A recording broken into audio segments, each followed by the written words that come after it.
3 types de stimulation. Et les stimulations positives, on va en discuter.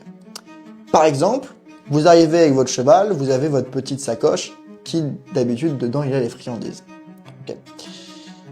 Donc, le cheval, son cerveau le scanne, association, la pochette, c'est les friandises, donc c'est une expérience positive. Donc, une charge émotionnelle positive, et donc la conséquence, donc le comportement, ça va être augmentation de la motivation.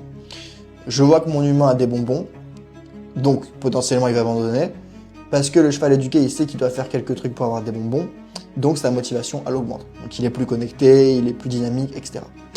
Ça, c'est, du coup, on voit qu'une stimulation positive, okay, peut créer, du coup, un comportement positif. Mais attention, attention, une stimulation positive pour le cheval, c'est important de comprendre ça, peut créer, du coup, des comportements qui vont être négatifs pour l'humain.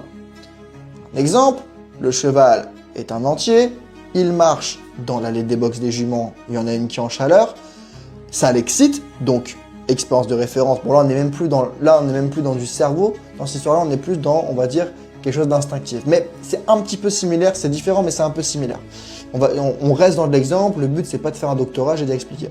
Donc le cheval va avoir une stimulation positive de je veux aller coucher avec cette jument pour lui faire un poulain, et du coup il veut aller la sauter. Sauf que du coup il va tracter son propriétaire pour y aller, alors que pour lui c'est une stimulation positive. Mais c'est pas parce que la stimulation est positive pour le cheval qu'elle est bonne pour l'être humain. Et c'est la même chose. Quand votre cheval vous tire la longe pour aller brouter, c'est parce que pour lui, il voit de l'herbe, il a une stimulation positive, il veut y aller. Mais c'est pas pour autant que c'est positif pour l'humain.